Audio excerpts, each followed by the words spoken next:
Welcome, everybody, to All-Star Insights, all things youth baseball.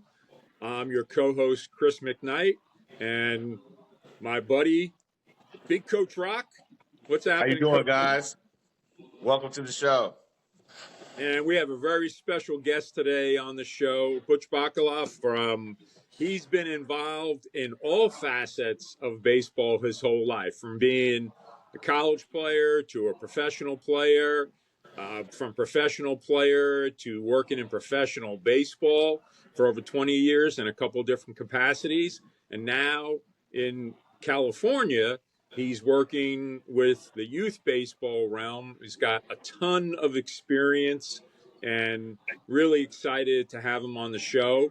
And don't forget, All-Star Insights is sponsored by Kids on First Foundation and also Tuckahoe Sports Incorporated. So we're going to dive right in with Butch. Butch, great to have you today, man. Thanks, guys. Thanks for letting me come into your show and getting to talk with you guys and other people. Yeah, we're really, really excited. We have a lot of stuff to try to throw at you today, and I know a lot of great insights. You know, Butch and I have known each other for a number of years, and always learn something when I talk to him. When he was out here at Tuckahoe years ago doing some evals, I just like to sit back and listen to what he was saying, because all of his experience in the scouting world, you know, you always pick up stuff. So let's start off, Butch, just, you know, after when you're in your high school career, and then go from there into college. Take us through that part of the playing career. Okay, absolutely. I was blessed that I was born in a little Northern California town called Petaluma, and Petaluma became well known, for its arm wrestling, but has a great baseball tradition. In fact, one of our little leagues, the Petaluma National Little League, which I played in as a youngster, ended up winning the Williamsport Little League, World Series years back. And a bunch of those kids I was lucky enough to get to coach. But I played at Petaluma High School. I actually was a football player, linebacker, tight end, that didn't start playing baseball until I went through the Little League stuff, but didn't play high school baseball till I was a senior in high school. Wow. And I was lucky enough to play with the kids that I had grown up with, and we ended up going 30-1. Excuse me, 30-1 my senior year, won the North Coast Section Championship, and I was actually the California Co-Player of the Year with a guy named Ron Robinson, who pitched in the Cincinnati Reds organization. So let me stop you there for 1 second. So just so when our kids listen to this stuff, and our parents, you didn't play high school baseball till your senior year in high school. True. I had played Little League, Senior Leagues, and played in the summer, but I got fully entrenched in basketball and football. I think I'm the only person at Petaluma High School that has ever been on two different NCS championship teams in football and baseball. Wow. And so I loved basketball. Was my favorite sport. You know, I was a white boy that thought he could really play. And it was funny, when I was a kid growing up, my dad would take me to Palo Alto, and I played in East Palo Alto with all the brothers. And it made me, a tough player, and I played with kids that could really, really play. And it kind of helped develop my whole athletic system and how I thought, how I got along with teammates, and just getting to play. So after Orrin Freeman was my coach in college at San Francisco State. He was at USC, and I played at USC with Freddie Lynn and those boys.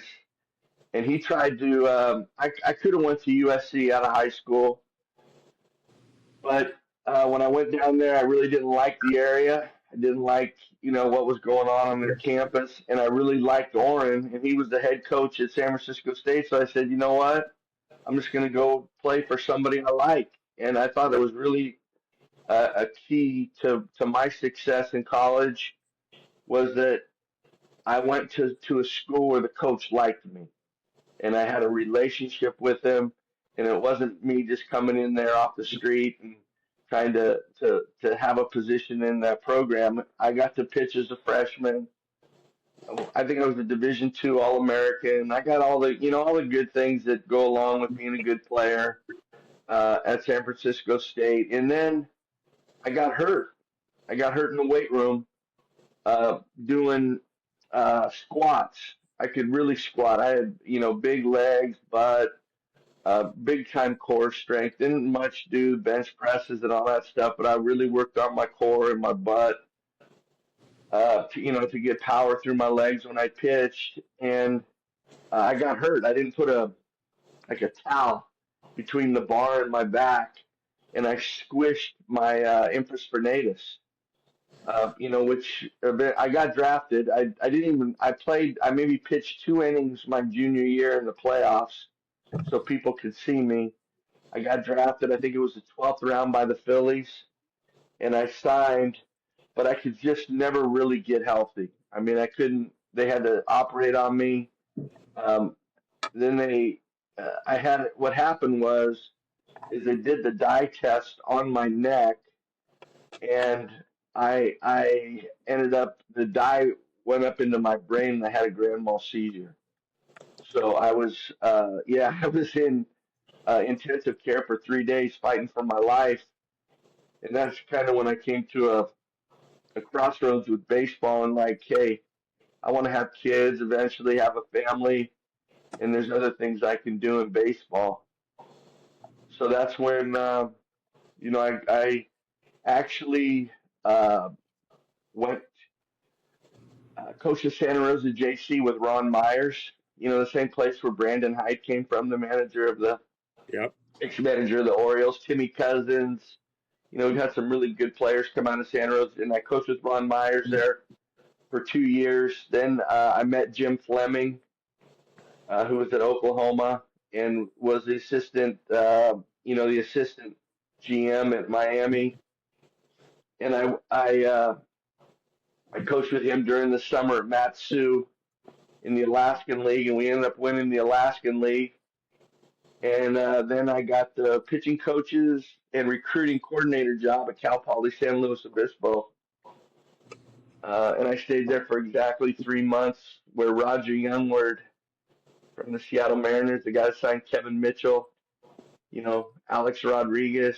I mean, he signed some pretty good players. I went to work for him as a Northern California scout, and I was a pitching coach up in Bellingham in the Northwest League. Nice. So that kind of, then I scouted for 25 years. Yeah. And Talk I about that a little bit too. Yeah, that, please. The transition from being a coach in college to scouting, and how you made that transition, because you really can't coach the players anymore. You could go see them and try to pick apart what you're looking for, and then just talk a little bit about your transition, the transition through becoming an area scout, and then up to your, when you were the cross checker for the Mariners. Yeah, it's a good path. It's truly different.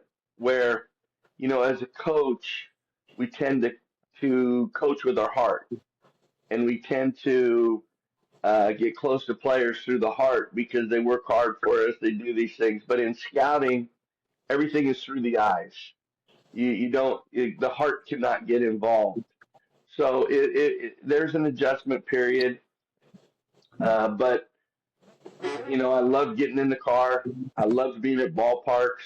I started out as an area scout for the Mariners, And then I went back into family business. I scouted for 2 years, went back into family business, opened up a flower shop in Petaluma to go with real estate. Excuse me. And then I got rehired by Chuck Lamar, GM of the Devil Rays, and he's a great scout, probably the best scout I ever scouted with. Went to work for the Braves up in the Northwest as an area scout. Then after 3 years, got promoted to the West Coast cross checker.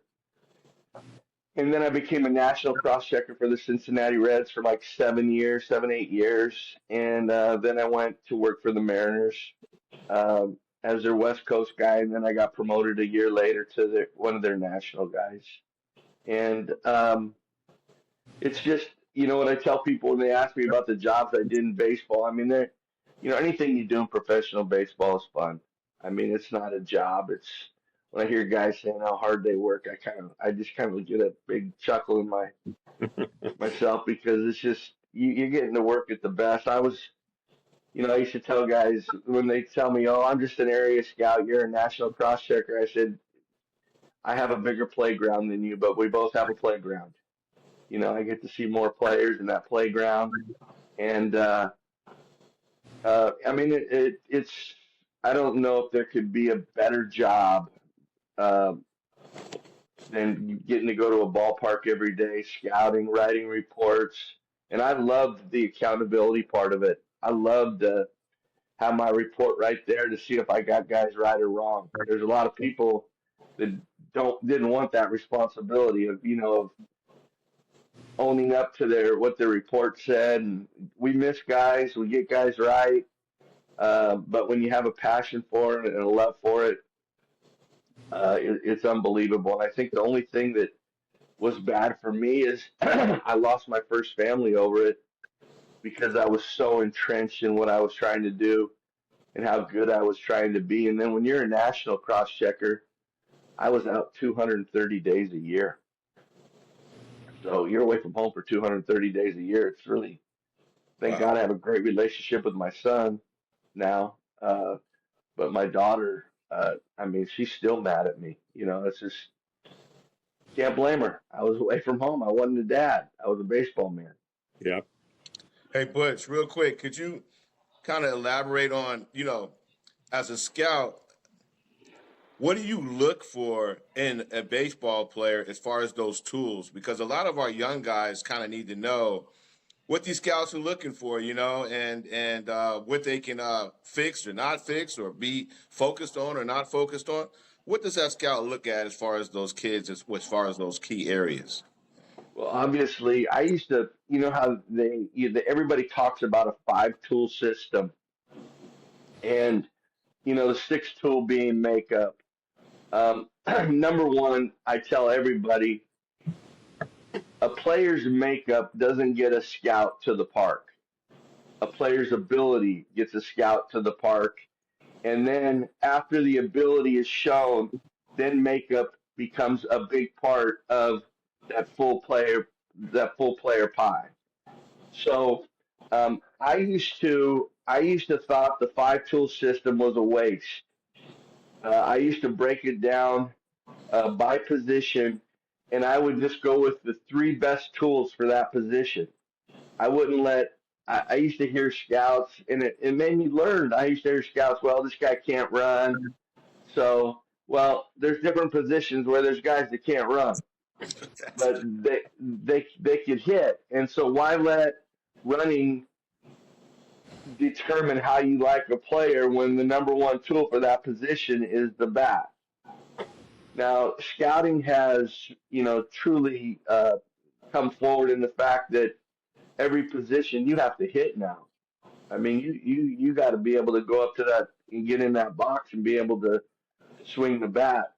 So I would tell young kids nowadays that defense gets you onto the field, offense keeps you on the field. And you don't want to let your tools just be so one-sided one way with the tools and not be able to do this because it's eventually going to catch up to you. Because you watch those guys in the big leagues, I mean, they do some things with two or three tools that are tremendous, and then they might have two tools that aren't so tremendous, but they have enough power in those other tools that it gets them on the field. I mean, I can still remember being a day in LA at the end of the year when in LA they would bring all the scouts together at the Major League complex down there, Major League Baseball's complex. And I can remember seeing Christian Yelich and Freddie Freeman both as first basemen and getting to watch these guys on the field and watching both of them and saying, man, they're both athletic enough where you could probably move them to the outfield and get them off first base. But, just like watching Freddie Freeman and just thinking back to when he was 17 years old, that dude could hit in his sleep. So, I would tell kids that, the tools are important. If you're a third baseman, just know that you better be able to field the ball.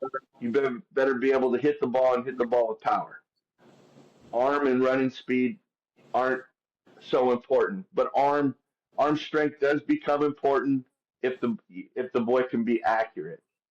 But outfielders, premium position players, the center fielder, shortstop, second baseman, catcher, those guys, are hopefully you're better athletes on the field, and they can do things defensively. But tools become skills. So it's good to have some tools so that they can turn into skills. And then skills are what ends up playing in the big leagues. Those guys have great tools, but they become skills where they can use them every day in every kind of play. I mean, you look at Mookie Betts, outfielder, now he's a shortstop. I remember watching Troy Tulowitzki in high school. We didn't draft him. He ended up going to college. But I mean, that unbelievable arm strength, that unbelievable. When you see a player that you're scouting that has tools that project out to maybe a major league player, that's when the makeup starts becoming important. That's when you start looking like you're seeing Tulo play and you're going, holy cow, this guy's an animal on the field. And those are the kind of things you want to say. You don't want to look at a guy and the highest position player I ever wrote up was a guy named Eric Chavez.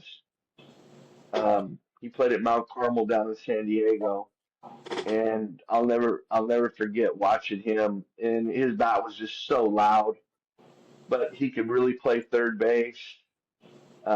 He could run. He could do everything. So, and then I can remember a story about Jimmy Rollins, Paul Snyder, the great Paul Snyder. Was a Brave scouting director.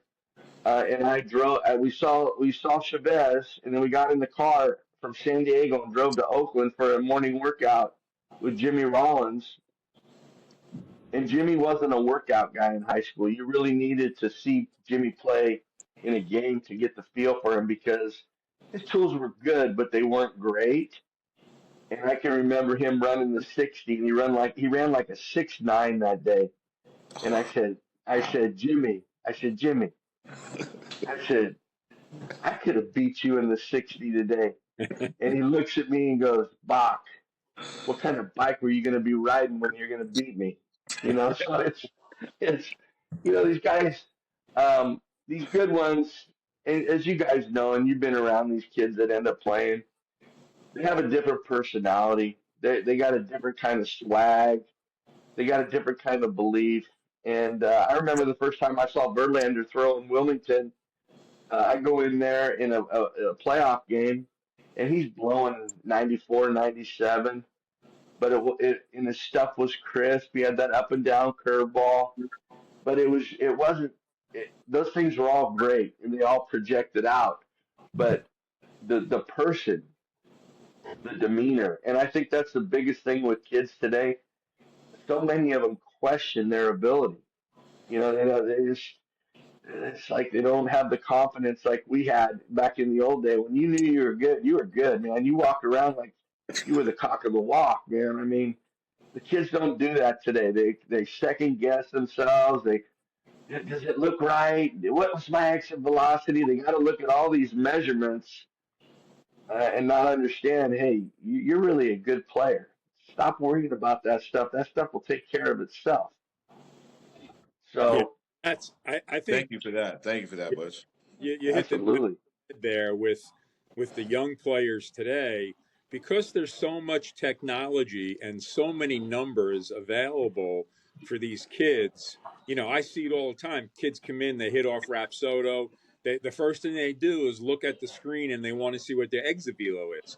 And I'm like, dude, your exit velo is great, but if you can't hit a breaking ball, what the exit velo means zero. And right? you know, Butch, you've seen guys with great exit velo. They get into the game, and they can't hit, or you know, like Yep, that saying, you know, 5 o'clock, you're a great 5 o'clock hitter, and 7 o'clock rolls around, and then you go over. That's I think what you know what you were saying about having again not being outwardly cocky, but having that swag. And if you right. go 0 for 3, but you hit 3 barrels, you got to walk away from that game and saying, you know what, that was a good day. And Absolutely. kids can't Kid, do. kid, no, and you know what's funny to me is it's my biggest pet peeve with instructors now today. I don't do lessons anymore. I haven't for 4 or 5 years. But I mean, if I have a player in my organization that really needs help, I'm right in that cage with them, and we're talking about it, and I'm giving them suggestions. And that's what we are when kids get older. When they get to be 16, 17, 18, we're not coaches anymore. We're suggestion makers. You know, we see something in their swing, we see something in their approach, we make a suggestion to them. My biggest pet peeve is nowadays we got some good instructors up here. I mean, Susak's up here, and played in the big leagues, and Kepler. I mean, there's some good, really, really good guys, and I'm not mentioning a lot of them. But my biggest pet peeve, and I tell them is you guys charge these kids 100, 150 bucks an hour and their families, but you don't have time to come out and watch them in a game. And it's ridiculous to me that people spend that much money and that coach has never seen that guy playing a game. And that was when I was giving lessons. I mean, I would be in Petaluma, and I would do 14 lessons on a Sunday. I'd start at 6 in the morning and go till 9 at night. But I saw every one of those kids that were loyal to me and that were giving me money for lessons. I at least saw them playing a game because, as you guys know, there's a huge difference in that cage to the between those white lines. And I think a lot of these instructors now in today's world, they miss that. Well, he's doing this in a game, and you can see a lot on tape, but if you're not there and you can't feel the kid and watch his mannerisms when he's walking away from the plate or when he's in the field, when he makes a nice play, you can really see his feet. I always like to watch shortstops from the side of them, even with them, so I can watch their footwork and how their glove works and how they're getting their body in a position to field the ball and how they step through balls. Um, and guys don't do that anymore because I think everybody's got those. They got up there on the thing with the hit tracks and stuff. Rapsodo. Hell, here's the number. So, like, I'll give you for instance. I have a kid. His name is Ian Martinez. He's at Wood Creek High School, and he's a junior. Um, and his exit velos have been 80, 82, 83, and he's a strong, compact kid that really hits in the games. But he's wondering why his exit velos aren't going up, and I'm like, so we're on the Rapsodo and the hit tracks, and we're watching him through the film. We're watching him while he's hitting. And I said, there's the reason why you're not hitting with velocity, is your head's moving and your head's going away from your backside. You're running to the ball. So he understood just by showing him from that video, which is this is the great tool of this. He saw what his head was doing and how much he was moving. The next half hour, he slowed his head down and started hitting off his backside. His velo went right up to 90, 91. 7 miles an hour, right? Just because of that one thing. So, I mean, the tools and the technology are great, but like you guys are saying, please tell these kids not to get so caught up in it that they don't know a mechanic. They don't, I mean, I fight with people about this all the time. Results, results. It's a process. You have to be able to do this good in order to get to this. Strength. Bodies change, strength change. They get in the weight room more when they get older. They become stronger. But people forget that they want results immediately instead of just knowing that, hey, look, this is what you're doing with your body. I'm a big believer that kids have got to be shown how to do it right first instead of just, not all kids are great hitters. They need to know, hey, this is where I put my hands. This is why I put my hands here. This is why I hit here. This is how I finish. They need to be shown those things instead of just looking at a bunch of numbers. And I think that's the only thing that I see in today's world in our baseball with the youth is they're so consumed by the numbers, they're forgetting all the other things that really matter in which make you a baseball player. Hey, Butch, real quick, we had about a couple weeks ago, we were talking about things that were non-negotiable, certain principles, whether it be hitting or fielding. And, we believe that kids can have a philosophy about a certain thing, but the principle is non-negotiable. For example, the way you load, that's a principle. Your body posture, your chest, that barrel, that bat, that barrel of the ball, those are principles. You can start Right. with your hands anywhere you want to and all that, but when it comes down to that load, you need to be in that certain position. What are your thoughts about that as far as those non-negotiable principles that kids need to focus on? Yeah, I couldn't agree more with you. There's a lot of kids that don't put their bodies in a position to where they can have success, and they do have a lot of hand movement. And to me, it's just non-negotiable that when you hit foot strike, your hands have to be quiet. And then once foot strike happens and the hip speed comes, and guys that have the best backsides usually have the best hands, then you hit. And you see a lot of kids that don't understand how to get their foot down in time.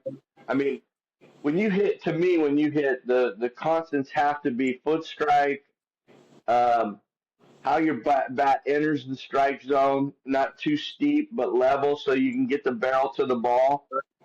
I spend so much time talking to our kid. I don't believe in knob to ball. I believe in knob to the area of the ball of where the ball's coming from in order to get barrel to the ball. So, it's all. I'm big on how you load your body, how you sit on your backside. I'm a big believer in the weight's got to go back before it goes forward. The middle of the box is for your stance. The back of the box is for your load. The front of the box is that's where the car crash is going to happen.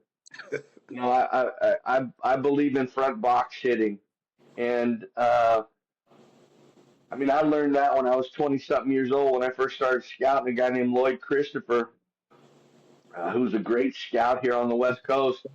He taught me. When I first go to games, he goes, "Come down here and sit on the side with me." And I just start picking his brain, and I said, "What are you looking for, Lloyd? When you go watch a hitter, what are you really looking for?" I'm looking for guys that can hit in the front box. I'm not a guy that looks for a guy that can hit the ball deep in the plate. So that's another thing. A lot of coaches talk about letting the ball travel. Let the ball travel. Well, I used to love to hear that when I pitched because then I knew I had the guy.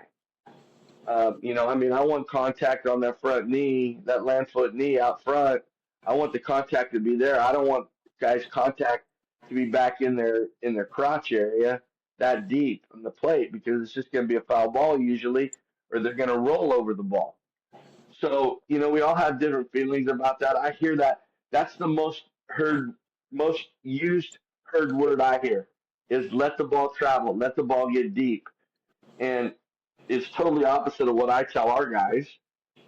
I tell them I want them to be front box hitters. I want them to identify pitches. I want it to be a yes, yes, yes, or yes, yes, no, and try to all deal with positive things. Where positive things happen, and I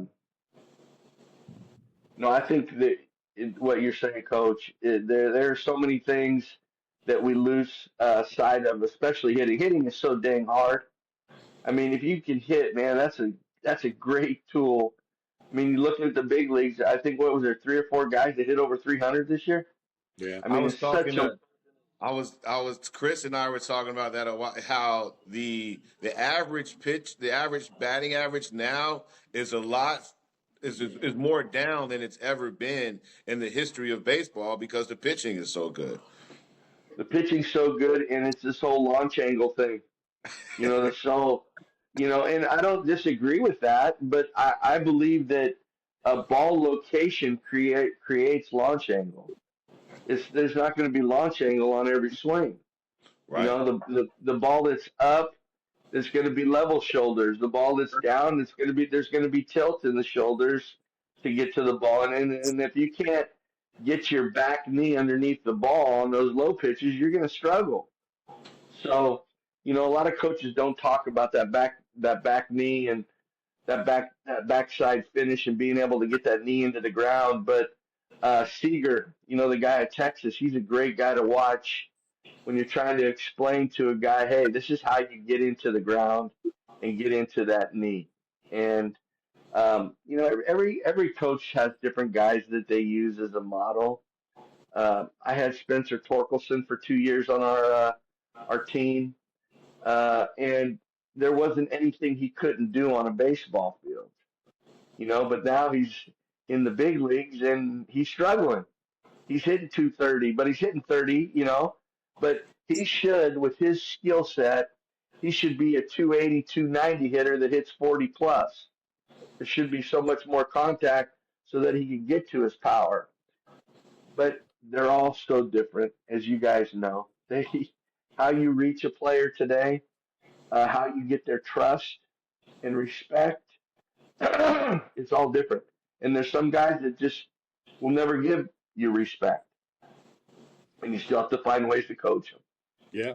Yeah. And one of the things that probably is different from I know for me anyway from coaching. I started my college coaching career in 1989, and I could not coach the players today the same way I coached those kids in the early 90s, till probably 10 years ago, 15 years ago. It's just a different, and it's nobody's fault. It's just a different type of player.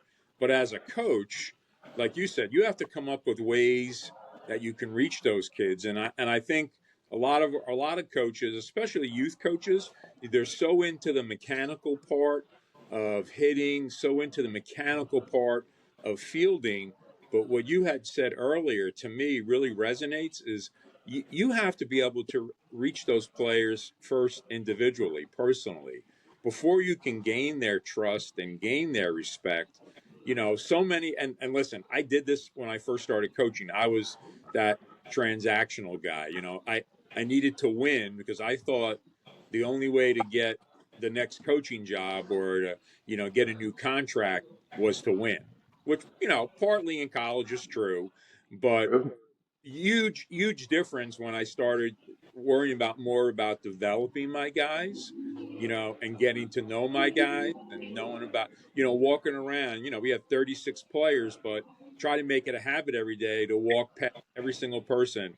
Hey, how's the dad? If I saw the dad all the time at games, or how's your girlfriend? Kidding around with them about the girlfriend or whatever. Yeah, Those things to me the players then respond, and then like what you had said earlier, how do you get that respect, or how do you get that, that buy-in? That to me is how you get that. And I think a lot of coaches, and it's hard. It's not easy, especially like for us. We see kids just 2 days a week, with travel ball, but you got to have something that makes that connection in order to get your instructional points across. No, that's you're totally true, and you learn that, and that's the thing. I think that as with age, we get better as coaches because we do learn that. And you know, Mark Wazakowski, the head coach at Oregon, I was talking to him one day about this, and he told me, he goes, Butch, this is your fault. It's not the kids' fault. They're not like we were when we played. So you can't expect them to be like we were. They are who they are now. It's a different generation.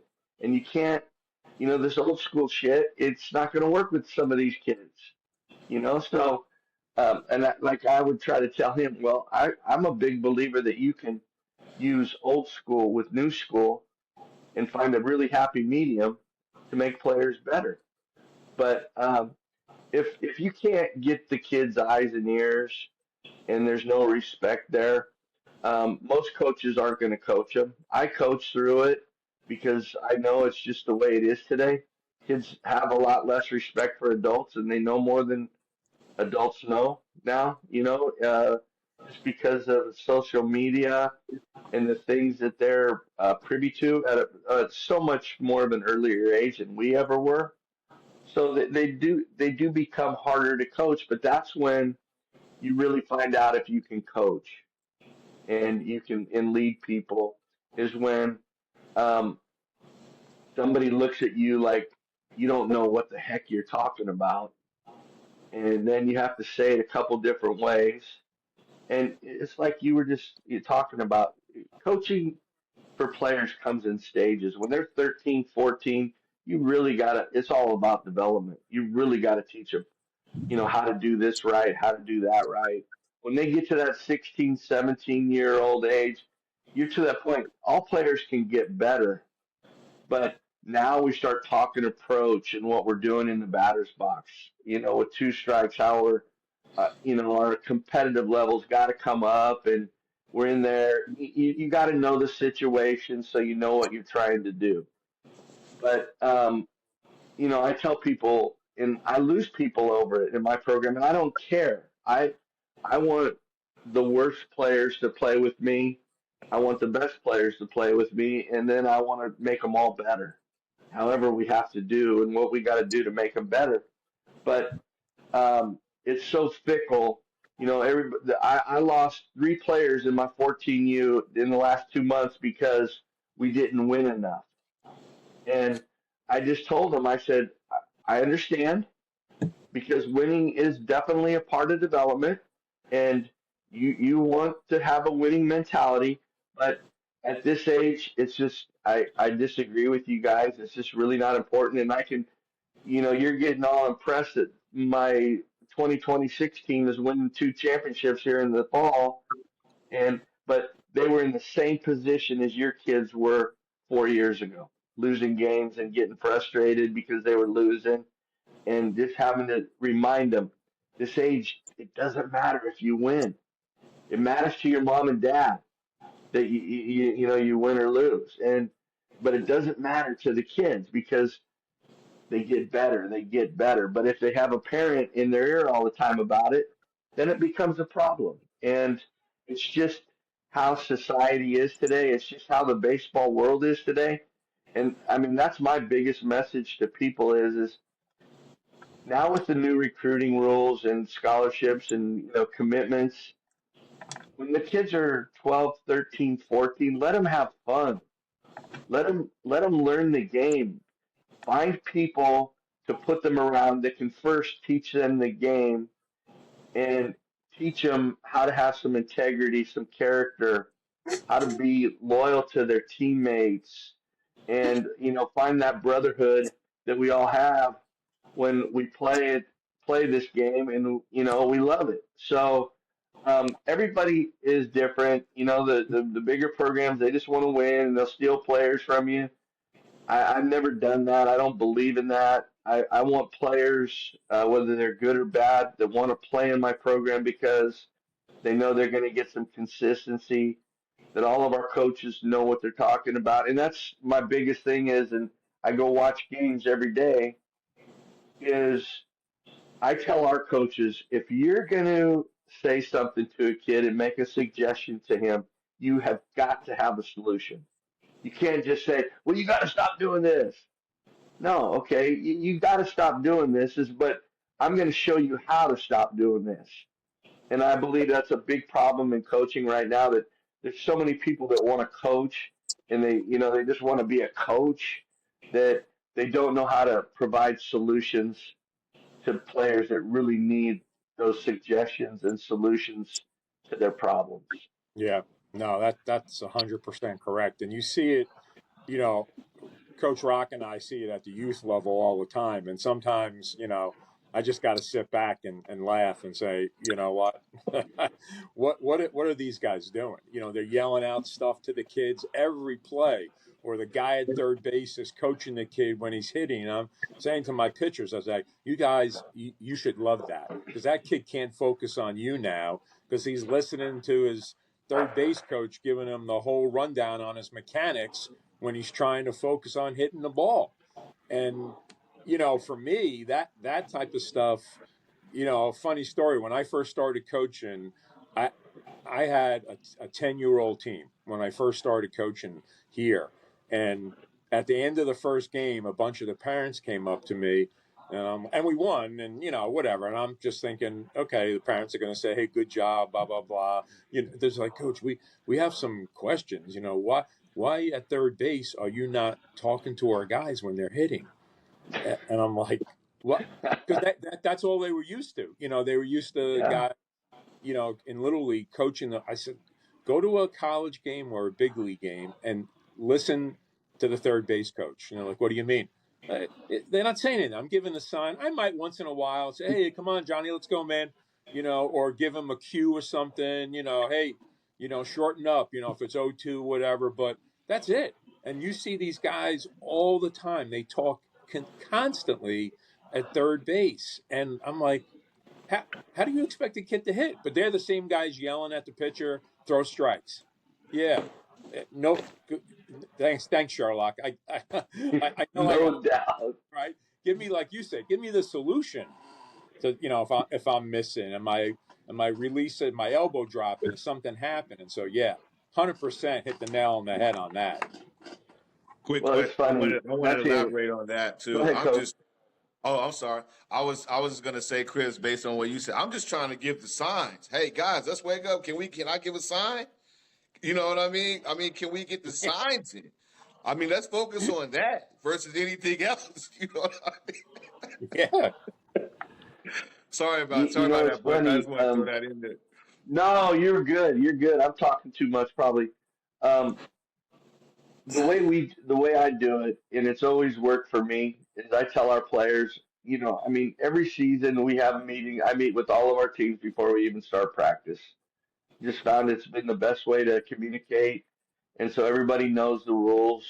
I have a 24-hour rule. When you get in your car with your kid, please don't accost him. Just let him think about it, and then after 24 hours, then talk about with him what you saw.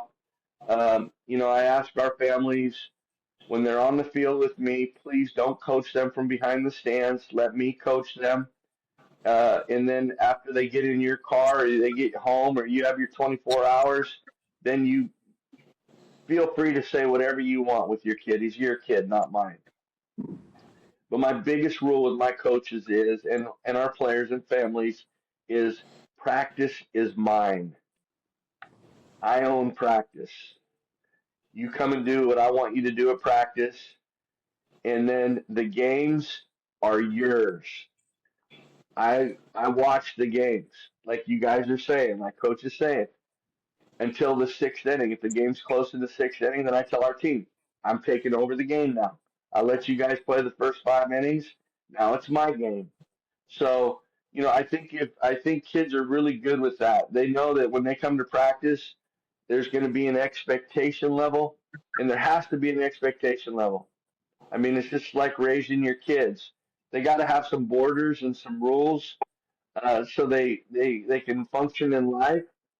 It's no different, in coaching. There's got to be rules, and they have to follow them. If they can't follow them, uh, I lost one really good player, uh, because he couldn't follow the rules that we set.